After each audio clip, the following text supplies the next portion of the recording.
We are going to take off. Video is recording now, and we are also streaming live on Facebook. So we might have another few joining from there. So with that, I just want to wish a warm welcome to everyone. Thank you so much for carving out an hour of your Thursday evening to join Massachusetts Peace Action in celebrating International Human Rights Day.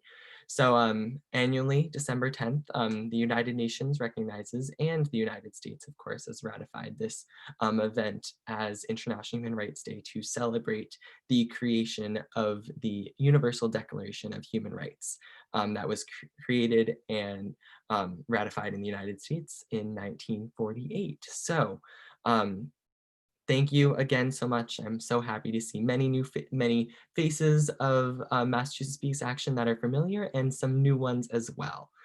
So I want to extend my gratitude for that. And with that, bear with me, I'm going to present my screen and we will get rolling. Better introduce yourself, Jack. Oh, exactly. That's right. I almost forgot because I did it beforehand.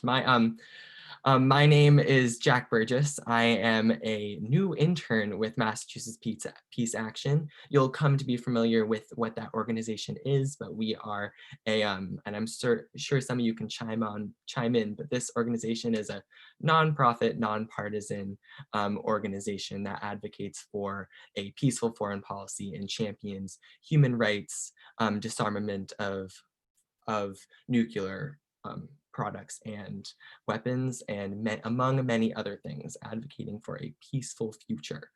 So, and I am a student at Sandwich High School. I'm a senior this year. So I'm a Massachusetts community member and super excited to be reaching all of you across the Commonwealth. So let me present my screen, and with that, we will move forward.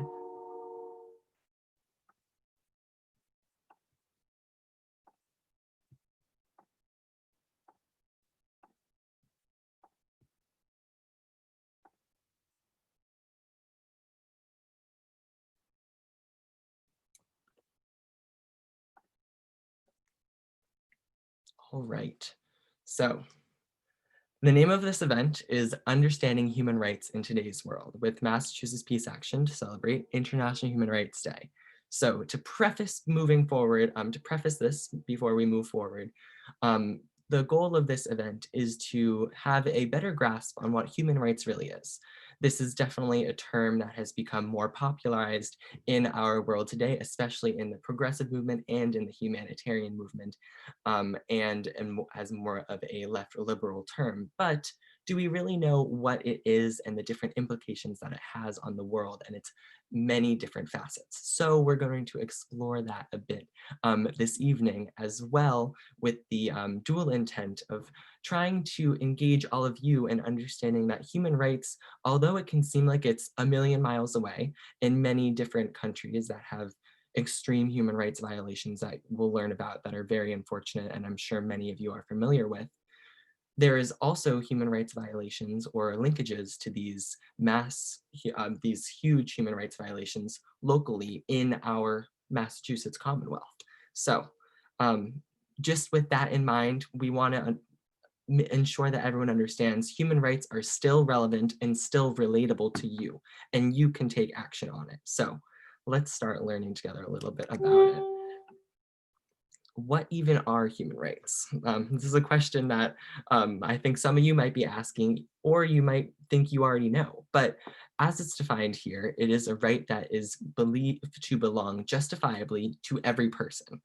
Now, I won't read out the whole United Nations definition of what human rights is. This was established, again, like I said, in 1948 with the Universal Declaration of Human Rights. But it is the affirmation that all human rights have an inherent, all human beings have an inherent rights to their, just them having a physical body and their presence on earth and their life.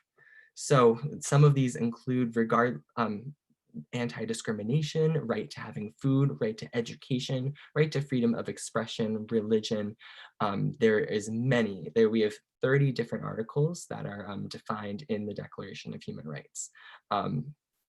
So we are going to actually begin with this really engaging video. This is something that I personally saw probably about 5 years ago, and a little bit about myself. I'm a senior, like I said, and I want to go into international relations and international humanitarian law. This video is really what inspired the trajectory of one of like what I aspire to have a career path in. So hopefully it has the same effect on you, I don't know, but it is very interesting to learn about. So I will begin that for you. It's about 9 minutes long, so bear with it, but it's very engaging.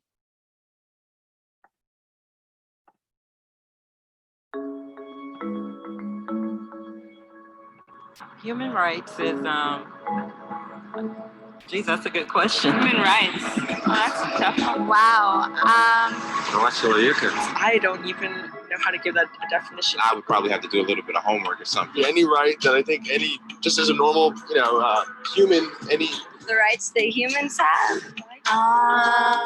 That's a very large debate. To mindset. Tú le puedes preguntar a 20 personas y te van a dar 20 diferentes opiniones. Non saprei, una domanda complicatissima. Some of this stuff. We just take it for granted that they're there, but we don't even consider what they are.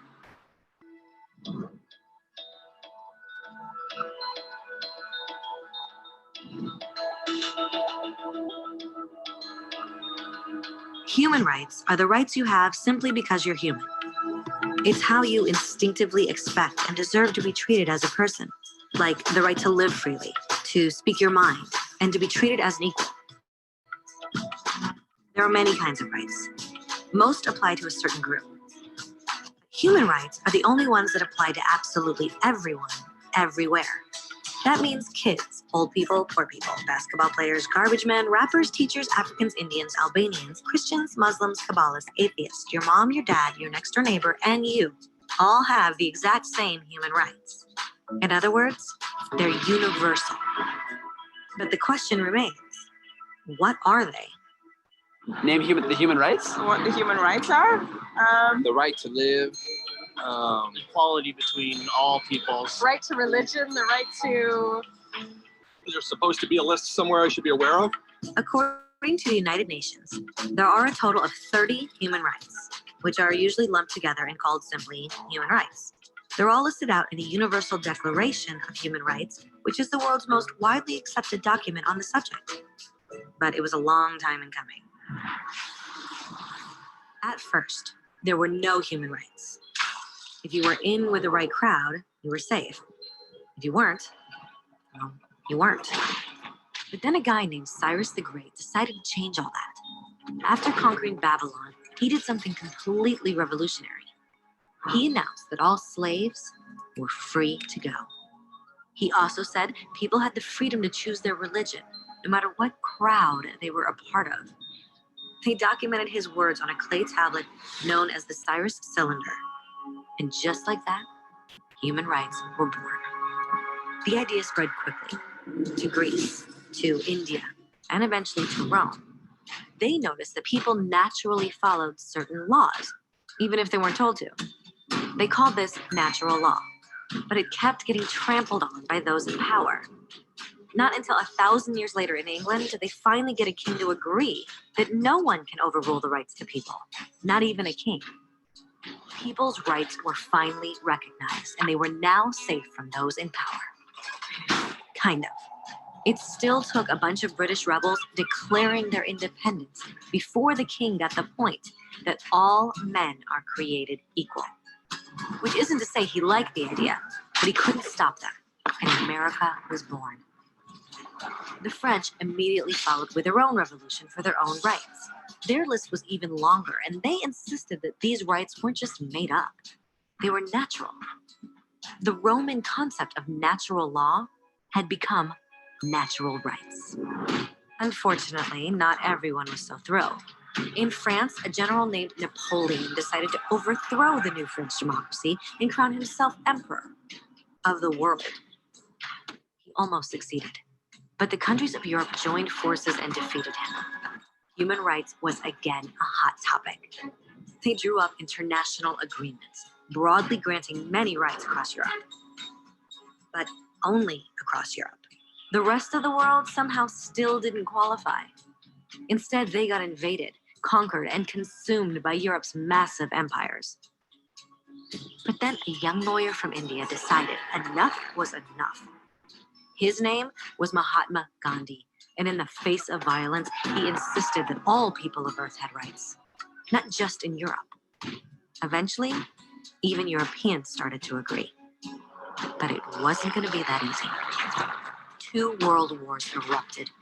Hitler exterminated half the Jewish population of Earth in horrifying Nazi death camps. And all told, 90 million people died. Never had human rights been so terrifyingly close to extinction. And never had the world been more desperate for change. So the countries of Earth banded together and formed the United Nations. Their basic purpose was to reaffirm faith in fundamental human rights, in the dignity and worth of the human person. But what were human rights? Were they the proclamations of Cyrus, the natural laws of Rome, or the declarations of France? Everyone seemed to have a slightly different idea of what human rights should be. But under the supervision of Eleanor Roosevelt, they finally agreed on a set of rights that applied to absolutely everyone. The Universal Declaration of Human Rights. The French concept of natural rights had finally become human rights. So, in summary, at first, only a few lucky people had any rights, until one of those guys decided, hey, other people should have some rights too, which was great, except not everyone agreed. And it only took a few thousand years of fighting and declarations and more fighting until everyone finally agreed that human rights should apply to everyone. And they all lived happily ever after. Except for one little problem. If people have the right to food and shelter, why are 16,000 children dying of starvation every day? 1 every 5 seconds. If people have freedom of speech, why are thousands in prison for speaking their minds? If people have the right to education, why are over 1 billion adults unable to read? If slavery has truly been abolished, why are 27 million people still enslaved today? More than twice as many as in 1800. The fact is, when it was signed, the Universal Declaration of Human Rights did not have the force of law. It was optional. And despite many more documents, conventions, treaties, and laws, it's still little more than words on a page. So the question is, who will make those words a reality? I have a dream today. When Dr. King marched for racial equality, he was marching for rights that had been guaranteed by the United Nations for almost 2 decades. But still, he marched. When Nelson Mandela stood up for social justice in the 1990s, his country had already agreed to abolish such discrimination for almost 40 years. But still, he fought. Those who fight today against torture, poverty, and discrimination are not giants or superheroes. They're people. Kids, mothers, fathers, teachers, free-thinking individuals who refuse to be silent, who realize that human rights are not a history lesson. They're not words on a page. They're not speeches or commercials or PR campaigns. They are the choices we make every day as human beings. They are the responsibility we all share to respect each other, to help each other, and to protect those in need. As Eleanor Roosevelt said, where, after all, do universal human rights begin? In small places close to home. So close and so small that they cannot be seen on any maps of the world. Yet they are the world of the individual person, the neighborhood he lives in, the school or college he attends, the factory, farm, or office where he works.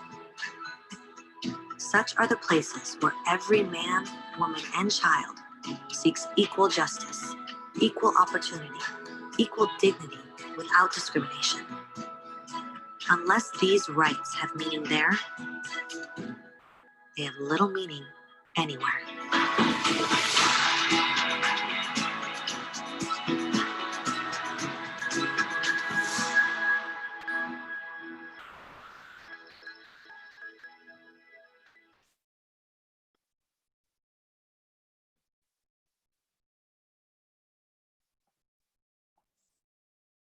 Raise your hand if you're crying.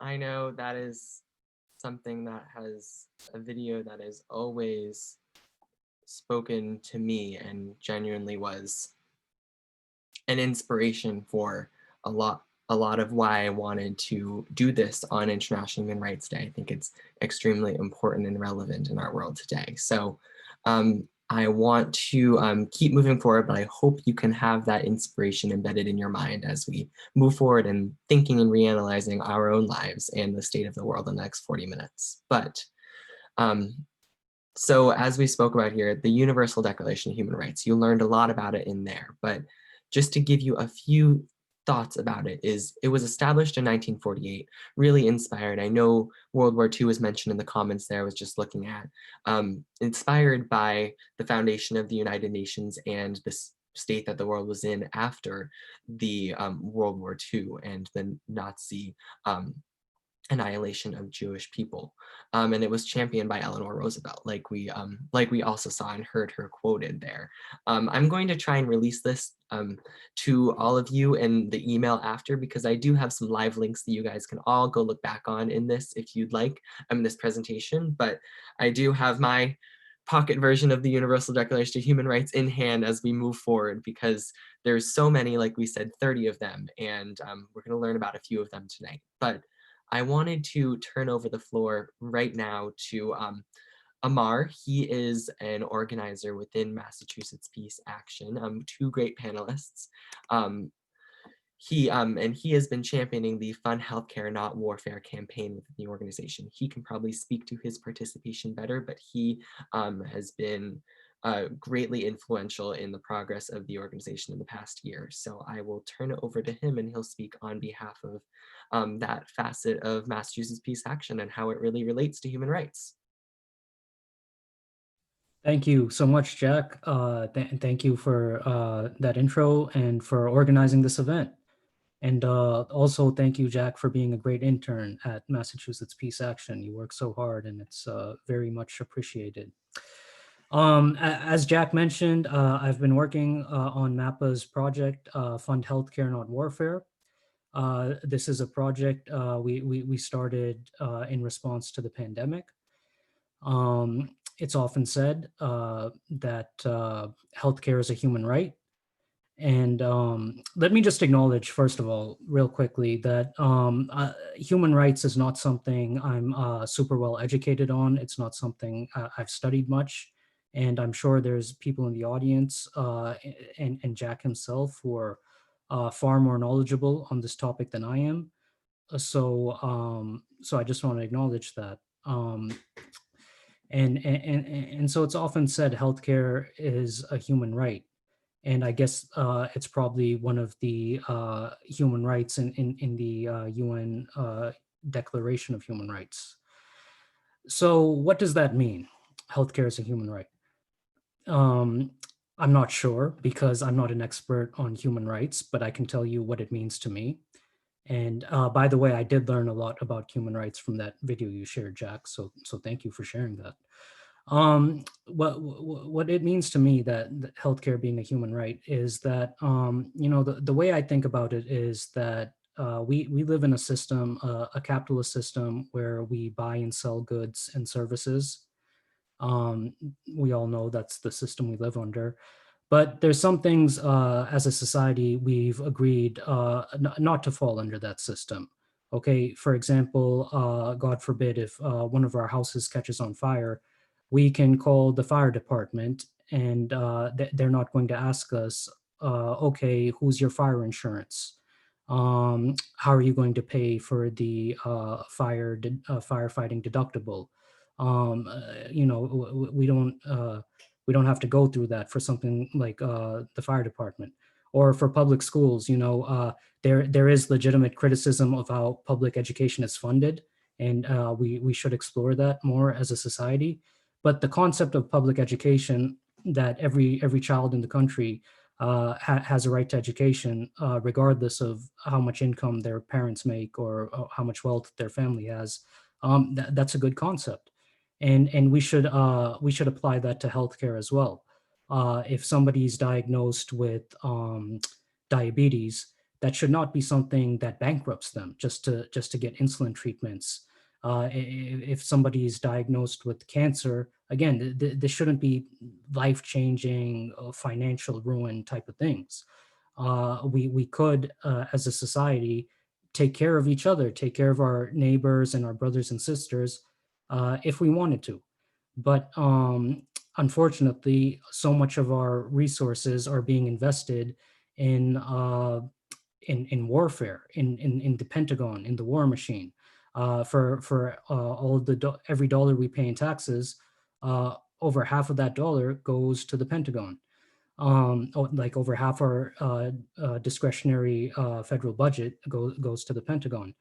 So we like to say that budgets reflect our values. Budgets are essentially moral statements. So why is over half our federal discretionary budget going to the Pentagon? Especially in this time of the COVID pandemic, where we still don't have universal healthcare coverage for all our people. Yet the Democrats and Republicans get together and they pass defense budget increases year after year. And even the word defense actually is a euphemism, because a lot of our Pentagon activities are not defense. They might be more accurately classified as offense. But anyways, so like I was saying, mass peace action, we responded to the pandemic by creating a Fund Healthcare Not Warfare campaign. And in that campaign, we've set off a series of educational webinars. We've had 10 or so so far. We've had frontline healthcare workers, we've had biomedical researchers, physicians, union leaders, community leaders, all talk about how devastating the COVID pandemic has been. And we've explored this COVID pandemic from different angles, science and policy, and all sorts of angles. And part of the point here is to highlight that, and I'm sure you all remember, in the early days of the pandemic, we had shortages of personal protective equipment. We had shortages of ventilators, even though the government knew that we are at risk for future viral respiratory illnesses. There's internal memos and documents from the government from the SARS era, for example, saying to each other, we need to be better prepared for the next respiratory viral illness. And the Obama administration actually, at one point, they hired a private company to produce ventilators for the government so that they could stockpile them. Well, the company ended up backing out because it wasn't profitable enough for them. But meanwhile, while we didn't stockpile masks and gowns and personal protective equipment and ventilators, we were stockpiling all types of nuclear weapons and bombs and bullets. And these bombs and bullets are, of course, completely useless in the fight against COVID-19, and also in the fight against global warming. What we should be doing is doubling down on international diplomacy, which it sounds like Jack has an interest in. So maybe he will be the one to make advances on this field in the future. So I'll just wrap this up by saying that the Fund Healthcare Not Warfare campaign, again, was started as an educational webinar series, which is ongoing. And I'd encourage people to check out our YouTube videos if they have an interest, and we'll have more in the future. But we're also now transitioning into more of an action-oriented campaign, where we really want to bring this point home about how the obscene investment of our tax money in the Pentagon, how it harms our public health and our healthcare initiatives, and by extension our own human rights here in the country. So we have been working with healthcare groups and public health groups and community leaders and other stakeholders of the public health.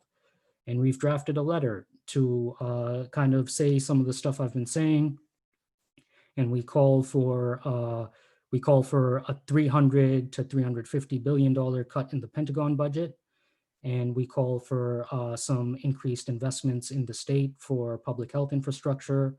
We call for universal healthcare coverage, both in the state of Massachusetts and the country as a whole.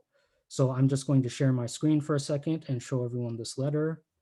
And here it is. In the beginning, right here, we start off with the quote from President Eisenhower about the military-industrial complex. In this opening, I'll share this letter in the chat so people can read it on their own if they want. In this opening part here, we talk about some of the stuff I was saying, and it also points out that 30% of our, roughly 30% of our state budget here in Massachusetts comes from the federal government. So with the federal government having such a large investment in the war machine, that harms our healthcare and public health initiatives in the state. So we talk about this in this part here, and then to our Massachusetts state representatives and the US federal representatives from Massachusetts, we call for a variety of things. In the state, we're asking for a passage of the SAFE 2.0 Act to increase funding for public health infrastructure in the state. We're calling for passing of the Guaranteed Housing Stability Act and the Safe Communities Act for housing and to limit the influence of ICE cooperating with local law enforcement for undocumented immigrants. We're calling for increased taxes on corporations and on super high earning individuals so that the state can raise revenue so that it doesn't have to cut social services or public health or healthcare related services. As I mentioned, we call for a $300 to $350 billion cut in the federal budget.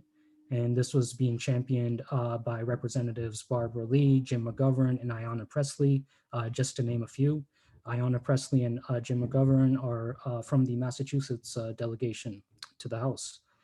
We call for demilitarization of police forces by ending the federal 1033 program. You know, talking about this discussion of human rights, where were the human rights for George Floyd when he was murdered in the street, in the public, and in our subsequent uprising and protests to call for the humanity of Black and brown people across the country? We've seen this hyper-militarized response from the police, and we call for that to be ended by ending the federal 1033 program. We want universal healthcare coverage for all people in the state of Massachusetts and in the country. And we want a Green New Deal. So here's our letter, and I will share it in the chat. Unfortunately, I do have another MAPA Zoom commitment that I have to attend shortly, but thank you so much to everyone for joining this event, and thank you, Jack, for organizing this and taking the initiative. You've put together a great event. I've learned a lot from your movie that you shared, and thank you again so much for all your hard work and efforts. Thank you so much, Amar. I really appreciate you being able to lend us your time this evening. Of course, what you said there was obviously very valuable and just sort of a ode to the fact that the human rights initiative and human rights movement is very multifaceted.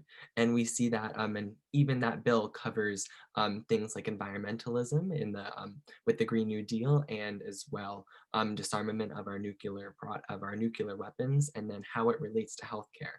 And all of this reallocation of money is very important because nothing happens without money, of course. Everyone knows that. You all are citizens of Massachusetts. Nothing happens without money. So that is a tool that we can use and an actionable thing that we can advocate for to promote human rights, of course. So I know Amar has to go, so I don't want to keep him for any questions or anything, but if anyone has any thoughts about this, we will definitely open this up for a little more conversing later, but I want to let him loose. Yeah, can I just say one real quick thing, Jack, before I sign off? Again, please, people, check out the letter if you have the interest, and also please sign the letter. The more people that sign it sends the message that we want to fund healthcare and not warfare. We've gotten some strong organizational sign-ons, and if you guys are part of organizations or unions, we would be very grateful and encourage you to take them back to your organizations to see if we can get organizational sign-ons so that we can start funding healthcare and not warfare. Thank you, Jack. Thank you, Amar. I appreciate you saying that. Yes, we encourage everyone to do that, because if you want 35,000 sign-ons, that begins with one sign-on. So we need everyone counts. So with that, I would like to turn it over to Brian Garvey. He's going to be our second panelist for today, and he's also going to be talking about another one of the initiatives within Massachusetts Peace Action. This is the Raytheon anti-war campaign. So he will talk more about this in detail and how it really is fundamental in human rights and how Massachusetts Peace Action champions it. But I know we have some newcomers that are not familiar with the organization, so I'm sure it will be news to you. So I really am looking forward to him being able to share this. So without further ado, Brian, we'd love to hear from you. Thanks, Jack, and thanks to Amar as well. I think it's really important to point out that human rights considerations apply to our friends and neighbors right here, and things like neglect, not having a good job, not having access to clean water and clean air, and obviously not being able to see a doctor when you're sick. These are violations of human rights for us, but the universality of human rights means that it is something that applies to all human beings. And to me, this is one of the fundamental things that make us all sisters and brothers, siblings all around the world, no matter what religion you are, what color you are, or what country you were born in. So tonight, in that spirit, I want to talk a little bit about the worst humanitarian crisis going on in the world today, and that is the war in Yemen. And I want to talk about how this conflict going on the other side of the world is deeply connected. In fact, it has a lot of its roots right here in Massachusetts. So if you'll bear with me for one moment, I'm going to share my screen. This is always a joy. All right.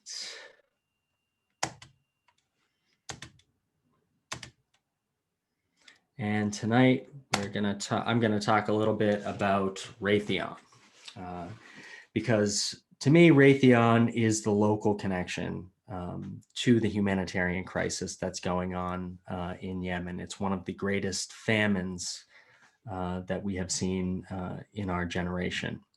And it has a lot of ties to this company, Raytheon Technologies, which is headquartered right here in Massachusetts. It's actually headquartered in Waltham and has facilities all over Eastern Massachusetts. So first, I would like to give a little bit of background on Yemen, since a lot of people don't know too much about it. As you can see from the map, it is the country that borders Saudi Arabia on the southwestern part of the Arabian Peninsula. It is the poorest country in the Middle East. It's one of the poorest countries in the world. And it was the poorest country in the Middle East before the war in Yemen began over 5 years ago. So there's a little background on Yemen. I hope you'll bear with me. I'm going to be quick and because I want to get to the question and answer portion of this. But just to drive home the point, the per capita income is $925 per person. And that does make it one of the poorest countries in the world. And just to visualize the size of Yemen, Here's Yemen overlaid over the northeastern part of the United States. So 5 years ago, well, actually, the conflict in Yemen actually goes back a bit further than that. It has its roots in the Arab Spring that happened in 2011. Protests that resulted from that movement ousted the longtime president. He was really a dictatorial president of Yemen, President Saleh. And he was estimated to be worth over $30 billion, this in the poorest, one of the poorest countries in the world. It just goes to show that this was not a democratic figure at all.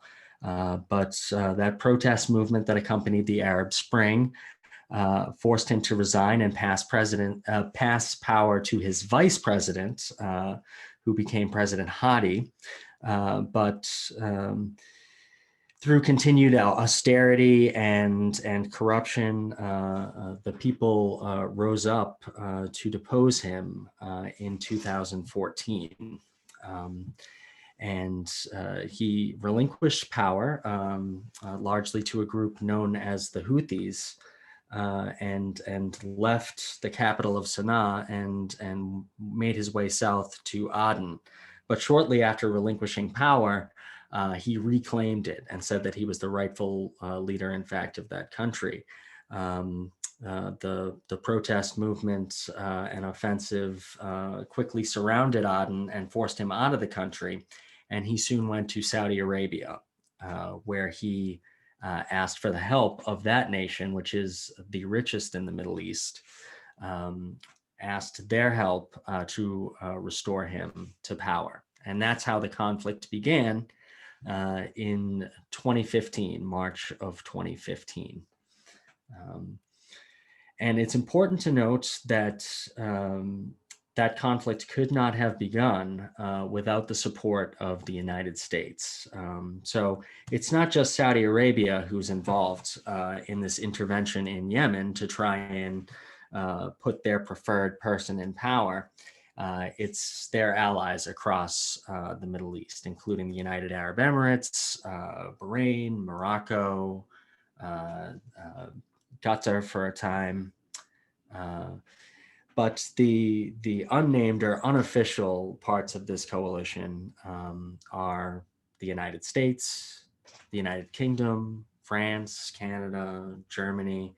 And the reason why I list these countries is because we are the ones who supply the weapons and the warplanes. So it's very clear that this conflict could not take place without the direct support of Western democracies.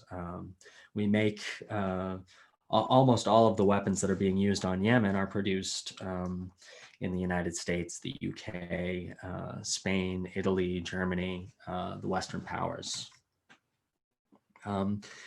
So as I said, the war has been raging for now some 5 years, and it has had a horrible effect. I mean, this was a poor country before the war began. So just look at some of these figures.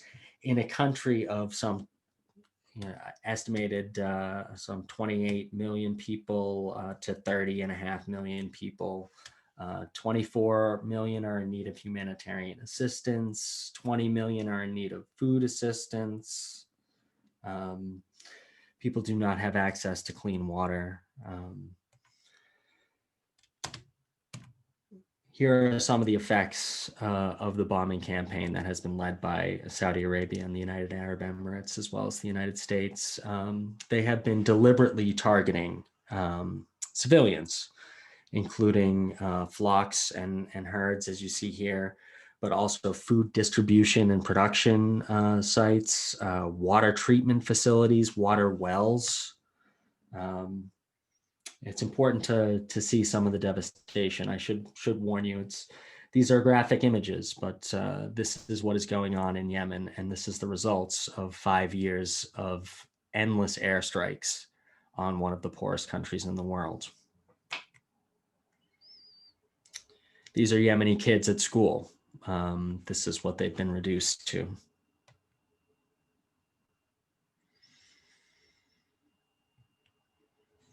And it's important to note that despite the fact that it was a poor country, Yemen has a rich cultural tradition. Here's a before and after picture.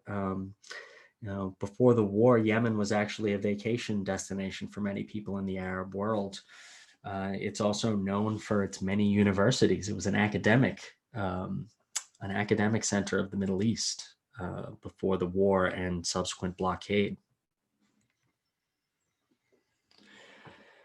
Now, despite the fact that the United States and Saudi Arabia have been involved in this war since 2015, it was largely ignored by the mainstream press until 2018, when a school bus was bombed, killing over 40 children.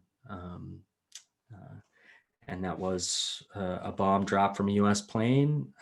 It was a US bomb. And I'm sorry, just one more slide. It was kids who were on a field trip who were hit by that bomb. And shortly thereafter, the murder of a Washington Post reporter and US resident, Jamal Khashoggi, who was a dissident of the Saudi government and had been writing about his opposition to the war in Yemen. He was murdered in a consulate Turkey, and this was linked to the Saudi government. They murdered him basically to shut him up about his opposition to the Saudi government and to the war in Yemen specifically. So after that murder, the press started paying more attention to the war in Yemen. And as a result, Congress actually got together and passed the first war powers resolution since the existence of that piece of legislation in 1973, demanding that the war in Yemen, our involvement in the war in Yemen, should end. And they, after that, passed resolutions that banned arms sales to Saudi Arabia and the United Arab Emirates. Unfortunately, those resolutions were vetoed by President Trump. And just to note how important this war is, a majority of President Trump's vetoes, I think 5 of 8 of his vetoes, had to do directly with the war in Yemen and arms sales to its perpetrators. So let's talk about what this has to do with us specifically. And of course, that is through Raytheon. Raytheon is one of the largest weapons manufacturers in the world. I think it's number 2 on some lists, depending on how you measure. And as I said at the top, they're headquartered right here in Massachusetts. This is where the decisions get made. And they also have production facilities across eastern Massachusetts, but they are a worldwide company as well. And I'll tell you a little bit more about that after. So to raise awareness about the war in Yemen and our connection to it, Mass Peace Action and several other groups, including Veterans for Peace, started the Raytheon anti-war campaign. And you can see us here protesting. I believe this was at MIT. We'll get into a bit more of that later. So just to bring home how connected we are to the war in Yemen, I talked about that school bus bombing. If that school bus bombing was a drive-by shooting, then America provided the car, the gun, the bullets. They drew a map to the target, and they gassed up the car on the way to the scene of the crime. So it can't be understated. This war could not continue without US support. And if we withdrew our support, this war would end. This is the results of a Raytheon bomb. This is the lone survivor of a family that was struck by a bomb made by Raytheon Technologies, Raytheon Missile Systems.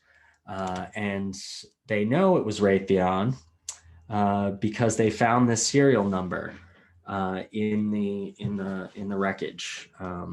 So despite the fact that many Americans don't know that we're involved in the war in Yemen, it's important to know that Yemenis surely know that this is a US war. And they know it because they find bomb parts in the wreckage of strikes on their communities and on their families that basically indicate that they were made right here in the USA. And I always think this is an important point because of the hatred and distrust that is spread by this kind of violence. I worry about the effects that has going on and its contribution to endless war. Here are some of the strikes documented by CNN across Yemen by different companies, including Raytheon. These are strikes that killed civilians, just a few of them, in fact. And here is Donald Trump meeting with the leader of Saudi Arabia, Crown Prince Mohammed bin Salman, and he was not shy at all about sharing how many weapon systems that the Saudis were buying from the US. In fact, he said blatantly when asked about the death of Khashoggi and some of the human rights violations, Trump said that he didn't want to cut off arms sales because he was afraid of how it would affect jobs in the United States. He made Saudi Arabia his first visit out of the country. Here he is with the King of Saudi Arabia. A bit more about Raytheon. I said they had facilities all across eastern Massachusetts. And let's see, I want to get to your question, so I will speed it along here.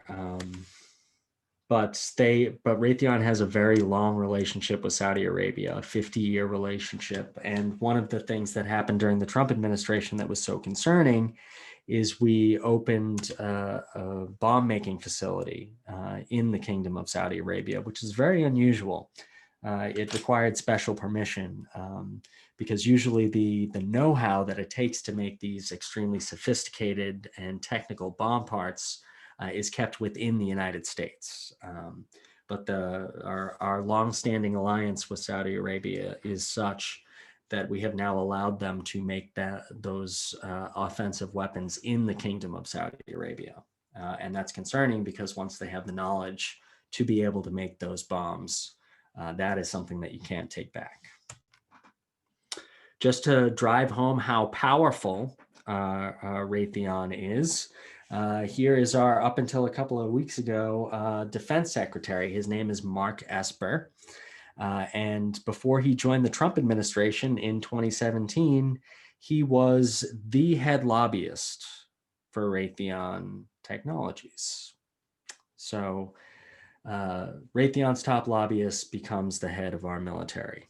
And just to drive home the fact that this is not a purely partisan problem, here is Biden's new nominee for Secretary of Defense, General Lloyd Austin.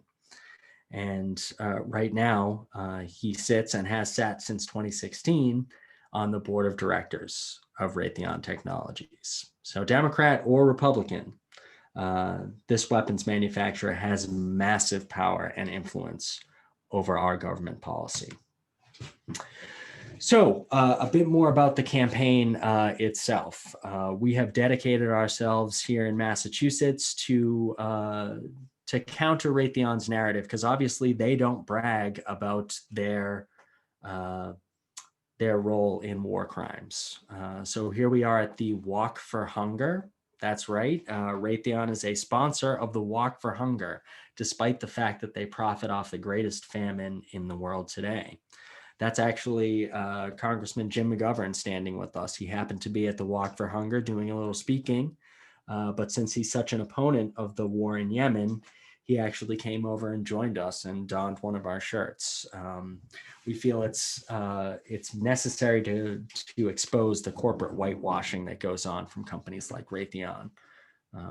It's just the height of hypocrisy.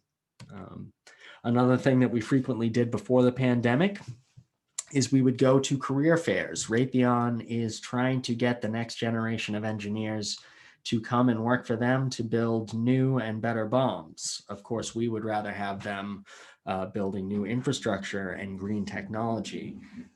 So one of the things that we have committed ourselves to doing is every time Raytheon shows up, at BU or MIT, we will be there to let students know what they are really up to. Here's just a few more pictures of us at the campaign.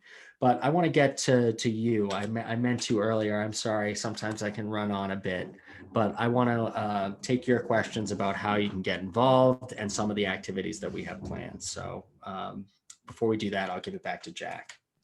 Yes, thank you so much, Brian. I really appreciate you giving us a lot of background on this, because it is something that I don't think is widely known to the larger community in Massachusetts about our involvement in some of these international disputes. So I would like to, we have a few smaller bits of programming as we wind down after hearing from both Amar and Brian, but I would love to hear if anyone has any thoughts to chime in about how this really encompasses human rights or the broader context of disarmament. And so I want to open that up for a moment if anyone has anything. We will also give another opportunity to speak at the end if anyone has comments to converse a little bit. But I just wanted to have a pause right now if anyone had questions for Brian.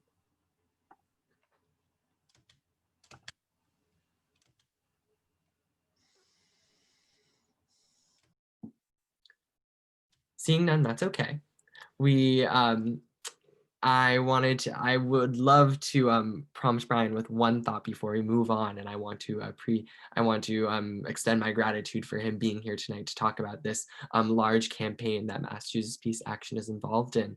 But I wanted to ask you, and this probably alludes to a larger historical context of why is the United States so involved in what the happenings of what in the Middle East? And I know this has historical allusions even back to them breaking it up after and colonizing it and linkages to then. But looking at the context of today and the human rights things that are happening there, I wonder if you want to allude to why are we so involved in it? Is it because of our oil standing in the Middle East, or and do you think there is opportunity for the United States to move out of the Middle East? I do. To answer the last part of your question first, I think there is an opportunity to get out of the Middle East, and I think we've actually been trying to do it for some time. To talk about, not that I think it's a great idea to pivot to anywhere else in the world and pick on them. We heard a lot about the pivot to Asia during the Obama administration. You alluded to it a little bit at the collapse of the Ottoman Empire at the end of World War I. There was massive colonization of the area by the victors of World War I, France, Britain, and the United States. And that largely had to do with the importance of oil. At that time period, mechanized warfare became incredibly important. Think about the tanks. Think about the massive battleships being switched over to oil. Think about the airplanes. So oil became incredibly important at the end of World War I, and that is why the European nations and the United States have been so involved there. But at this point, the United States is actually now a net oil exporter. So to me, that reason doesn't make as much sense as it once did. I've heard people say that it's the ship of state taking so long to change direction, which is why we're still caught in the United States. But I always remember a quote from Colonel Andrew Bacevich, who's a great author. I'd recommend him to anyone. But he said, before 1980, there were almost no US casualties in the Middle East. And after 1980, there are almost no US casualties anywhere else but the Middle East. So it's important to keep in mind just how involved we've been in that region. Certainly. Thank you so much. And I want to, if you just want to do one more quick response, I know Jerry Bell was asking has Biden's nominee for Secretary of Defense confronted the Yemen humanitarian crisis yet as in the nomination process? And I do want to throw it out there, Rosemary, we are about to talk a little bit more about human rights within the United States. And I want to also throw it out there, we're probably going to go a little bit over while we wind down. So just to prepare you all for that. But Brian, if you would. He's already getting questions about it in the press. Obviously, Biden has not been inaugurated yet. This is not official. He just has signaled that General Lloyd Austin will be his choice for Secretary of Defense. Some of his other potential nominees, Michelle Flournoy, Jay Johnson, were criticized for similar associations with defense industries, sitting on boards, pop-up consultancy firms. This is about a deeper problem of corporate control over our government and the revolving door. But I suspect that this being General Austin, will get lots of questions about his close association with Raytheon. Mark Esper certainly did, despite the fact that he ended up being confirmed. And there's also the problem that this is only a recently retired general. So the other problem that people are citing is issues about civilian control of the military and how that will be flouted again. Absolutely. Thank you so much, Brian. I really appreciate what you have to say there on all of this.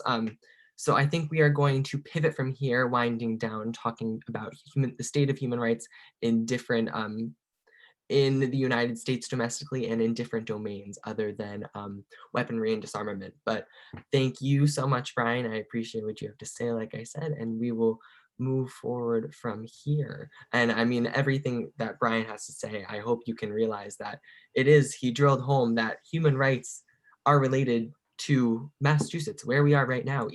I know I'm in Eastern Massachusetts. We think of human rights and these extreme violations as a million miles away and how they don't really affect us. But as we see from Brian's presentation there and the campaign within Mass Peace Action, is that it really does have implications here and possibilities for us to enact change and make progress in human rights. So thank you so much, Brian. Now, bear with me, I'm going to share, here we go. Alrighty, you can see. As we wind down for the next 10 or so minutes, I just wanted to speak with you and about some of the different things with human rights within the United States in terms of different things that we have ratified and things that affect you and what we can do in the future. So, there. So the status of human rights in the United States, this image here shows, shows the United States in a very good light about how we do. UDHR stands for the Universal Declaration of Human Rights, and it's many articles. Like I said, there are 30 of them, and how they do have correlations to our different constitutional amendments. As you can see here, they're all cited. We do have protection under the law, but the law is just words on a piece of paper, as we saw with the Universal Declaration of Human Rights. It doesn't have real impact. It doesn't have the power of law, the power of enforcement. Rather, it is a recommendation to the world community. So much like this, even though they are required by law, they also are implemented as sort of a recommendation and aren't always applied in the most equal of ways, which actually is one of our articles in the Declaration of Human Rights, that the law should be applied equally without any discrimination, is one of those first ones. So the United States has ratified this Universal Declaration of Human Rights, but it has not ratified many other international human rights treaties on a variety of different topics, which you'd probably find shocking. And I know a lot of this is shocking. It's shocking for me to hear again, even though I'm familiar with it. I mean, to look at what's happening in Yemen, even in modernity, and look at what the United States, supposedly one of the most free countries in the world, does not ratify treaties on economic, social, and cultural rights, the rights of women and anti-discrimination for women, the rights of the child, the International Criminal Court, the state of migrant workers, persons with disabilities, and also all persons from enforced disappearance. So although we do have to acknowledge that we do have laws in place and different things in our courts that and precedents made that do enforce some of these different human rights. I mean, we saw Justice Ruth Bader Ginsburg in her lifetime. She was championing many of anti-discrimination laws against women, and now those are enforced today. But we see with some of these more sensitive issues in our world, like the state of migrant workers, it's very imperative for our country to ratify these moving forward, and because looking at treaties, that is how we can make a commitment to our globalized world that we are going to be protecting these and hold the nation accountable. So of course, within Massachusetts Peace Action, we do call upon the United States to be ratifying these documents, but it comes as a surprise that they are not already. I wanted to incorporate this. As I said, I'm going to send this out with all these live links, so if you want to take a closer look, but there's some resources here from the ACLU on human rights really in the United States. If we have, at the end of this, I will broadcast this on the screen so you guys can all take a closer look, but there's just some key facts about different things about concerning a multitude of different topics. We have the rates of mass incarceration, and then we also have the death penalty, and it's how that is still something that is enforced in our world today. We saw a young man, the young man was in question. I haven't read up on the news today, but of using the death penalty against him today, of all days, on International Human Rights Day. But that is something that is still in full force in the United States. And I will share that again, like I said. But human rights, and I know both Amar and Brian, Amar more so because his topic concerned healthcare, and he did allude to that affirmation that healthcare is a human right. It is by the 25th article in the Universal Declaration of Human Rights.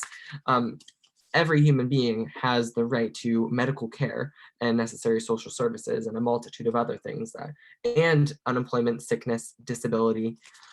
So this is something that the international community calls upon, and healthcare is something that has been in jeopardy because of, and we've seen some of the shortfallings of our healthcare system and infrastructure because of the pandemic. But it also calls into question the equality before the law. Who is going to be getting healthcare over other people? We do know that there is this ingrained racist discrimination that is in many of our different legal bodies and in the persons that are implementing them on the streets. But then also begs the question of every human being has the right to education, and the state of our education is taking up on many different forms now, and we don't know what its future will be. But in the United States, we have the privilege of the internet, but in many other countries where they don't have such modernized amenities, their education is being taken away from them because the schools can't open because it's a public health concern. And then we also should look at the power of the federal government. There are many public health recommendations that are being enforced by all of our states and the federal government and federal governments across the world. But are they infringing on the individual right of every human being and all of their constituents as citizens of that country? The COVID-19 pandemic begs the question of how human rights should be applied and where they start and stop. So reasons why human rights directly affect you. I know Brian alluded to this in his presentation, and it is something that I really wanted to get at in this setting, why human rights are relatable to you. As a person in Massachusetts, I think many of you being able to tune into a Zoom call even today is something that we should count our blessings for. It's very fortunate that we have access to the internet, but there's many other reasons why us living in the global north, these very modernized first world countries, are human rights still apply to us, and we have linkages to them internationally. One thing I wanted to allude to is the fast fashion and clothing industry. I'm only going to tap on these for a quick second, but labor is something that's laid out in the articles in the Declaration of Human Rights. And fast fashion in the clothing industry is something that is because of our globalized and modernized world. We see sweatshops, poor working conditions, low pay, inhumane quality of work, and many other things that are violating our Declaration of Human Rights. I think everyone, if you want, look at the tag in your clothing right now. I know the sweatshirt I was wearing earlier was made in Honduras. The pair of socks sitting right in front of me were made in China. And then I had another article of clothing I was looking at earlier. My t-shirt was made in Bangladesh. All of these textiles are coming all across the world. They have effects on the climate, of course, because of their transportation. The climate, of course, is dirtying our climate and dirtying our environment is a human right violation because it affects all people equally across the world. Well, actually not necessarily equally. There are many different issues of climate justice, but as we see people in their working conditions, that is a complete violation of the Declaration of Human Rights and is something that needs to be resolved. And then again, here's a resource to a great educational setting and website that you can learn about some of these other facets of the fast fashion and clothing industry and how they affect human rights. Here it is right now, actually, clothing and human rights. So going back here to our presentation,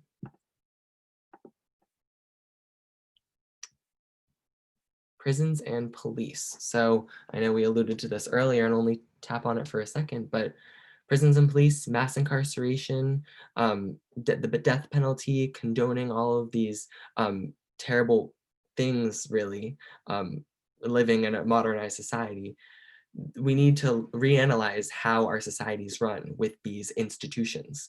And also we need to consider, like Brian was alluding to, our tax dollars go towards funding these state and federal systems. And just like they go towards funding the Pentagon, they go towards funding some of these corporations. So we need to think about what can we do to really not to change these things that are violating our human rights. And you can see in Article 7, people should not face any discrimination and have equal protection of the law. And like I said before, the situation with race in the United States, it's carried out in a way that Black and brown people face different implications, face different things before the law by our police and by our prison systems. And like I said before, the phrase count your blessings. Human rights apply to us because we are, speaking from my personal experience, and I know being in Massachusetts, we are a very well-to-do state. We do have shelter and a safe home, access to food, education, speech, freedom of the press, expressing your own opinion, the right to revolution. The United States was founded in revolution, and then also the freedom to religion, or express your own religion. So count your blessings in this, because there are many other places in the world that do not have these abilities, and is something, one of the core things in the United States, which is good, even though there are some cases of human rights violations domestically as well.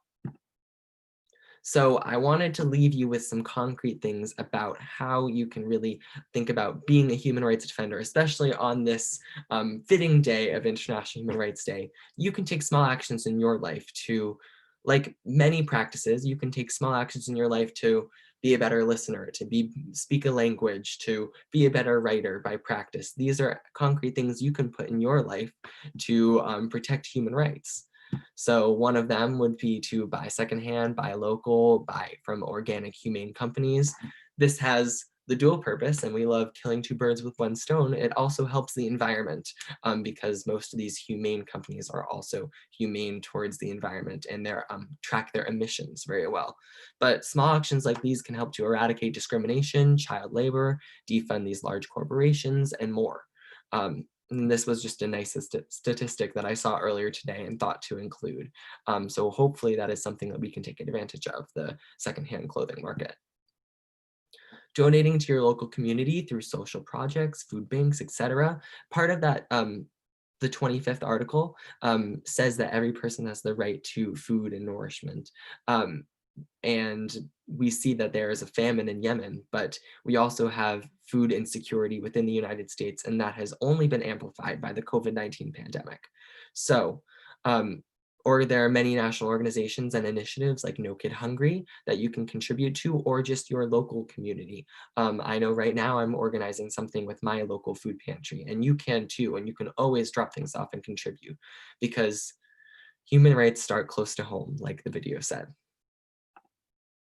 And then I threw this in there as well, volunteer at Massachusetts Peace Action, because and you can be part of the change, because this is, we champion a lot of these things and try to promote and protect human rights and promote global cooperation, and also whilst promoting a peaceful US foreign policy. So there are always opportunities to stand out in support of these initiatives, like the Raytheon anti-war campaign, and as well the Fund Healthcare Not Warfare campaign. And also you can engage by signing petitions. Just another reminder and plug for Amar that you can go and sign that letter for our local government and our federal government about how we can defund our Pentagon and give back more money to our healthcare infrastructure within the United States. I incorporated this, again, like I said, I'm going to send this out, so I thought I would just incorporate some interesting pieces of literature that I've liked reading over the years, or some recommendations that have come to me. If you want to learn more about human rights and its different facets, and it's really, there is a literary component to human rights, because many of these people who have had their human rights violated write on its behalf. So, I mean, there are many pieces of literature against discrimination. I have Between the World and Me, which is a great book as well. And then one of my favorites is an anthology by Amnesty International. It has one author that writes about, it's called Freedom, by the way. It has one author that writes a personal story that goes along with each of the articles within the Universal Declaration of Human Rights. So it gives you an opportunity to learn about how some of these, what these human right articles look like in action and in the backyards and neighbors of people all across the world. And there are many more to choose from. I'll throw that out there at the end. And as well, this was a final thing to incorporate into this, and I thought it would be interesting. This is a fun interactive quiz that you can all go on to and learn about human rights and its effects, specifically on the COVID-19 pandemic and its intersections with human rights. So everyone, I encourage you, I'm going to throw this in the chat right now. You can quiz yourself and learn about human rights a little bit more within this. It's a very cool. Here, I'm going to stop sharing my screen with that, because that is the end of my content for you. There it is. So there you can just have an opportunity to, it was actually developed by the United Nations, learn about human rights and its implications with the COVID-19, and yes. And with that, that is the program for tonight and on International Human Rights Day. I really appreciate all of your participation, but I do want to open it up. If anyone wants to converse or have any questions about human rights, now would be the time. I would love to hear from you. I'll stick around, but I will be sharing out this presentation in a thank you email to all of you who registered and were able to come tonight. I really appreciate your time. And I hope that you guys can engage in some of these human rights challenges and how you can become a human rights defender in your own community. Because to quote Eleanor Roosevelt and to quote the video, human rights begin in our own communities. They begin close to home. And by changing some of your own personal lifestyle, you can help protect the greater global community. And that's that. Thank you all so much. I really, really appreciate it. I'll stick around if anyone wants to chat or has any questions. Thank you so much. And thank you to Brian and Amar and Cole Harrison for helping to organize this. Really appreciate it. Much appreciated.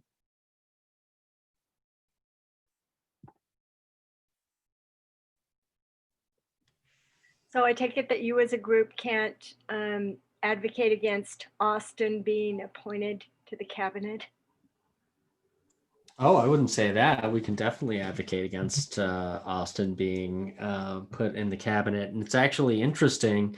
Normally, it's just the Senate that gives advice and consent to these picks. But since Austin is only 4 years retired from the military, he's going to need a special waiver that will be voted on in the House as well. So that adds an extra step of potential advocacy What's on that. Biden's logic in doing something this stupid? Oh, that's that. I'm not qualified to answer.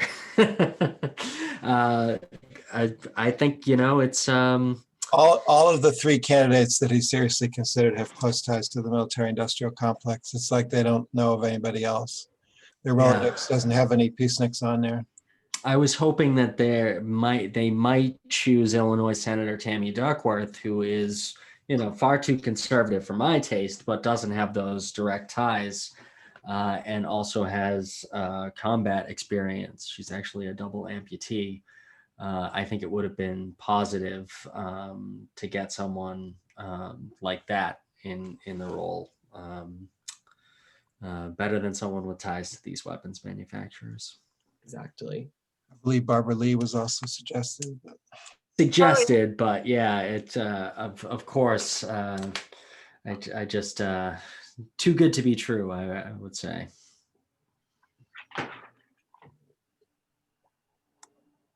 Wendy, thanks for your message. I just saw it. Were you alluding to this book? Oh, you're muted, Wendy. The first book, the other one you had there. This one? Yes. What was that? This one? Yeah.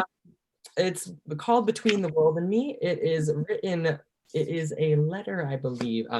It's a letter by a father to his son on how to be a Black man in the American society. Oh, sounds interesting. Who's the author? The author, I don't want to mispronounce it, but I believe it's Ta-Nehisi Coates. Yes, Ta-Nehisi Coates. Exactly. Oh, great. Thank you. I've only read it and never said it out loud before. But yeah, that's a great read about the state of Can you hold it up and I'll take a picture of it, please? Absolutely. Let me see. I'll link that in the presentation as well if you want to take a look. Thank you. Of course. Thank you very much for this whole presentation. Thank you. You're right on. What a great intern you are. Super intern. Yes. Quite amazing. And are you doing government stuff at your high school as well?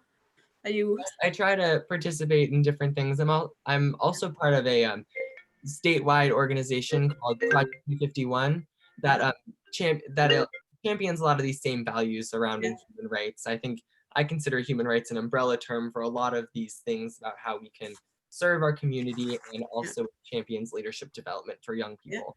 So that's one of the things that I like to do. And now I'm looking forward to college with international relations, political science majors. Mm-hmm. Well, good. Good luck to you. Thank you very much. Thank you much. You all being here today. Or this evening, I should say, on this commemorative day. I saw in the comments. It's very special.